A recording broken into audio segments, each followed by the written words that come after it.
Halo, perkenalkan saya Niputu Rayuni, mahasiswi program studi Sarjana Kedokteran Gigi dan Profesi Dokter Gigi Universitas Udayana, NIM 17025511032 dengan pembimbing Dr. Gigi Putu Lestari Sudirman M.Biomed. Pada video kali ini saya akan menjelaskan serta mendemonstrasikan teknik anestesi lokal dan juga ekstraksi gigi 26. Nah, tanpa berlama-lama lagi, mari kita langsung saja ke prosedurnya. Indikasi ekstraksi gigi permanen. Yang pertama, gigi dengan nekrosis pulpa. Yang kedua, gigi dengan karies yang besar, baik dengan atau tanpa penyakit pulpa atau periodontal. Yang ketiga, gigi dengan penyakit periodontal yang terlalu parah. Yang keempat, gigi dengan lesi patologis. Yang kelima, alasan ortodontik. Dan yang keenam, fraktur mahkota atau akar. Kemudian yang ketujuh, gigi malposisi atau over eruption. 8. Gigi impaksi. 9. Supernumerary teeth. 10. Gigi yang terlibat dalam fraktur rahang sehingga harus dicabut untuk meminimalisir kemungkinan infeksi, penyembuhan yang tertunda atau tidak menyatunya rahang. Yang ke-11, pre-prosthetic therapy. 12. Pre-radiation therapy. Dan yang terakhir, 13. Faktor ekonomi. Selanjutnya, kontraindikasi ekstraksi gigi permanen.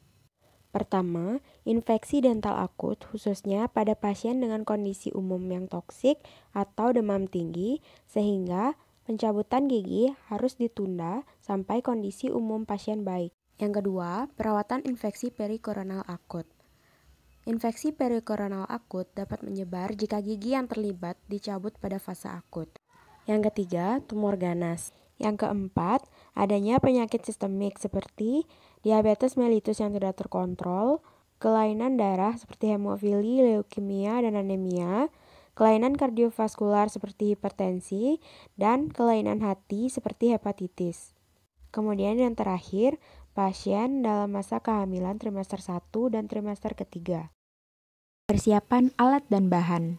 Pertama, siapkan cotton palette, cotton tip applicator, tampon, kasa steril, dan juga nirbecken.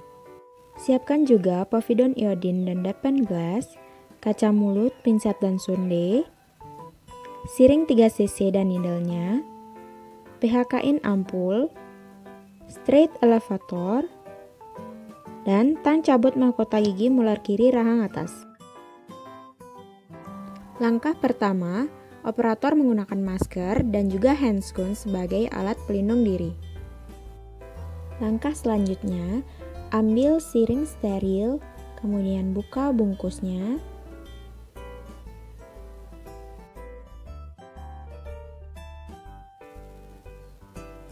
Kencangkan needle pada siring, kemudian letakkan kembali pada tempat yang steril.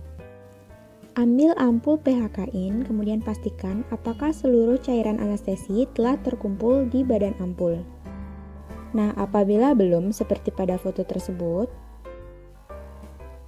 maka putar-putar ampul dan lakukan secara berulang hingga seluruh cairan anestesi terkumpul di badan ampul.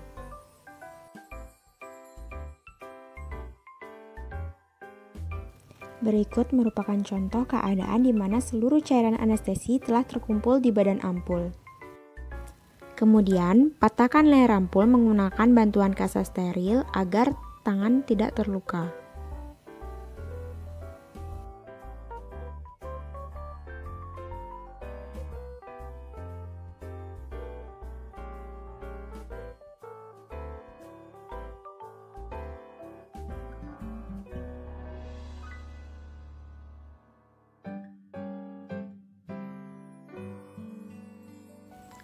Masukkan cairan anestesi secara perlahan ke dalam siring dengan posisi terbalik dan hindari jarum anestesi menyentuh dinding ampul agar jarum anestesi tidak tumpul.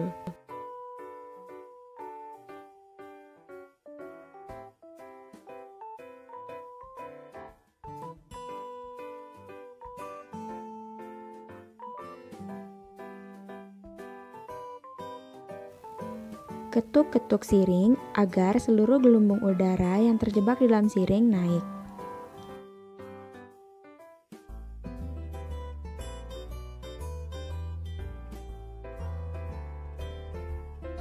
Kemudian, keluarkan sedikit cairan anestesi agar gelembung udara yang terjebak ikut keluar. Berikut merupakan contoh di mana gelembung udara sudah tidak ada lagi di dalam siring. Prosedur blok nervus palatinus maius. Operator berada pada posisi jam 9. Kepala pasien diarahkan sedikit menoleh ke hadapan operator. Gunakan kasa steril dan juga pinset untuk mengeringkan daerah yang akan dianestesi.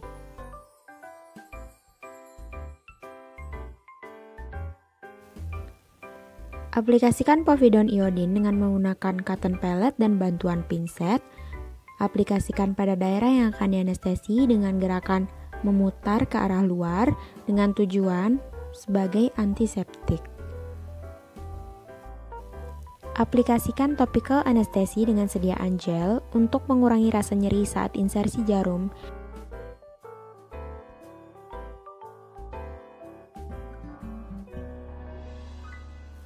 Ambil siring dan pegang dengan teknik Pendergrass, lalu injeksikan ujung jarum di depan foramen palatinus maius dari arah kontralateral. Dengan cara menarik garis khayal pada tepi gingiva gigi molar kedua dan molar ketiga terhadap garis tengah palatum, kemudian cari titik tengahnya. Fiksasi siring menggunakan tangan kiri, lalu lakukan aspirasi. Apabila aspirasi negatif, deponirkan cairan anestesi sebanyak 1-1,5 cc secara perlahan untuk menghindari gelembung. Tunggu 2-4 menit hingga anestesi bekerja. Lalu, cek dengan menggunakan sonde untuk mengetahui apakah pasien sudah merasa kebas. Cek dengan menggunakan bagian tangkai sonde terlebih dahulu, kemudian dilanjutkan dengan menggunakan bagian sonde yang tajam dengan menusukkannya pada sulcus gingiva gigi 26. Infiltrasi nervus alveolaris superior medius dan posterior. Posisi operator berada pada jam 9 dengan kepala pasien sedikit menghadap ke kanan. Retraksi mukosa bukal dengan menggunakan kaca mulut, kemudian keringkan mukosa yang akan dianestesi dengan menggunakan kasa steril. Aplikasikan povidone iodin sebagai antiseptik dengan gerakan memutar ke arah luar. Tangan kiri tetap meretraksi mukosa bukal pasien untuk memperluas lapang pandang. Aplikasikan topical anestesi dengan sediaan gel untuk mengurangi rasa nyeri saat insersi jarum dengan menggunakan cotton pellet. Karena insersi jarum pada saat anestesi infiltrasi gigi 26 akan dilakukan 2 kali, maka dapat digunakan cotton roll untuk mengaplikasikan anestesi topikal. Untuk menginfiltrasi nervus alveolaris superior medius, injeksikan jarum pada lipatan mukobukal antara gigi P2 dan M1 dengan bevel jarum menghadap ke tulang dan dengan sudut 45 derajat. Fiksasi siring dengan menggunakan tangan kiri lalu lakukan aspirasi. Apabila aspirasi negatif, deponirkan sebanyak 0,5 cc larutan anestesi secara perlahan. Selanjutnya, lakukan infiltrasi nervus alveolaris superior posterior dengan menginjeksikan jarum pada lipatan mukobukal antara gigi M1 dan M2 dengan bevel jarum menghadap ke tulang dan sudut 45 derajat. Kemudian fiksasi siring menggunakan tangan kiri lalu aspirasi. Bila negatif, deponirkan sebanyak 0,5 cc secara perlahan untuk menghindari gelembung. Terakhir, cek kembali menggunakan sonde untuk mengetahui apakah pasien sudah merasa kebas. Pertama, gunakan tangkai sonde terlebih dahulu, dilanjutkan dengan bagian sonde yang tajam yang ditusukkan pada sulcus gingiva gigi 26 bagian bukal. Apabila pasien sudah kebas, maka kita bisa lanjut ke tahap ekstraksi gigi 26. Untuk ekstraksi gigi 26, operator berada pada posisi jam 7 dan dental chair membentuk sudut 120 derajat terhadap lantai. Kepala pasien sedikit menghadap ke arah operator. Gunakan curve desmotom untuk memisahkan perlekatan jaringan lunak dari gigi 26, baik pada bagian bukal maupun pada bagian palatal. Sedangkan jari tangan kiri, ibu jari dan jari telunjuk berfungsi untuk memfiksasi gigi 26. Handle curved desmotom dipegang dengan teknik Pendergrass dengan jari manis sebagai tumpuan agar instrumen tidak meleset atau melukai jaringan lunak lainnya ketika digunakan. Selanjutnya, gunakan straight elevator atau bend untuk meluksasi dan melonggarkan gigi dari soketnya agar mudah dilakukan pencabutan.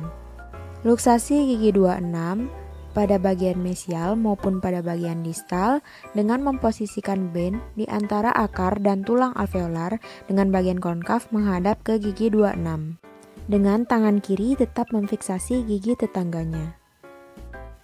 Saat gigi 26 sudah cukup terelevasi dari soketnya, maka adaptasikan forceps seservikal mungkin. Beak yang memiliki ujung tajam berfungsi untuk mencengkram furkasi gigi pada bagian bukal. Sedangkan sisi beak yang memiliki ujung tumpul berfungsi untuk mencengkram akar gigi bagian palatal. Luksasi gigi ke arah bukal lalu palatal dan tangan kiri memfiksasi tulang alveolar bagian bukal dan palatal. Perlu diperhatikan bahwa gigi 26 memiliki anatomi akar yang divergen. Selain itu, gigi 26 tertanam kuat pada tulang alveolar dan terdapat perpanjangan prosesus zygomatikus sehingga perlu gaya yang lebih kuat saat ekstraksi agar resiko fraktur mahkota atau ujung akar dapat dihindari. Kemudian, perlu diperhatikan pula kedekatan jarak antara apikal gigi 26 dengan sinus maxillaris untuk menghindari resiko hubungan oroantral. Setelah gigi 26 tercabut, lakukan pengecekan soket dengan menggunakan kaca mulut untuk melihat apakah ada sisa akar, fragmen tulang, atau jaringan granulasi yang tersisa di dalam soket. Apabila ada, lakukan kuretase menggunakan periapikal kuret pada soket gigi 26.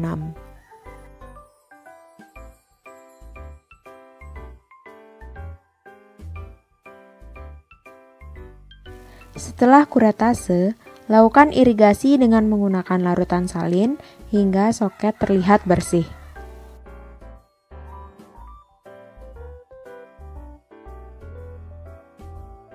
Lalu cek kembali dengan menggunakan kaca mulut untuk memastikan keadaan soket telah bersih. Lakukan kompresi ringan untuk mengembalikan soket yang telah terekspansi kembali ke posisi awal. Kontrol perdarahan dengan menempatkan gauze pada soket. Instruksikan pasien untuk menggigit gauze tersebut. Kemudian, resepkan medikasi yang sesuai untuk pasien. Apabila pasien tidak memiliki permasalahan inflamasi seperti abses, maka cukup resepkan obat analgesik atau antipiretik seperti asamefenamat. Berikut merupakan peresepan asamefenamat yang diberikan pada pasien dewasa yang tidak sedang dalam keadaan hamil. Instruksi pasca ekstraksi. Instruksikan pasien untuk mengonsumsi obat analgesik yang telah diresepkan apabila pasien merasa sakit atau apabila diperlukan. Instruksikan pasien untuk menggigit tampon atau gauze selama 30-45 menit pasca pencabutan dilakukan. Apabila masih terjadi perdarahan, maka instruksikan pasien untuk mengambil tampon yang baru dan menggigitnya selama 1 jam ke depan. Kemudian, jangan biarkan pasien untuk melakukan kegiatan-kegiatan yang dapat memicu perdarahan seperti merokok, meminum dengan sedotan, meminum alkohol, dan juga memainkan area bekas pencabutan dengan lidah. Instruksikan pasien untuk tetap menjaga oral hygiene-nya dengan cara menyikat gigi dan juga flossing secara teratur dan menghindari area bekas pencabutan. Pasca pencabutan gigi, pasien dianjurkan untuk mengonsumsi makanan yang dingin dan juga lunak. Dan pengunyahan diusahakan menghindari area bekas pencabutan. Instruksikan pasien untuk beristirahat yang cukup dan hindari melakukan kegiatan yang berat seperti berolahraga atau mengangkat beban yang berat. Nah, sekian video penjelasan dan juga demonstrasi saya mengenai prosedur ekstraksi gigi 26. Semoga bermanfaat dan saya ucapkan terima kasih.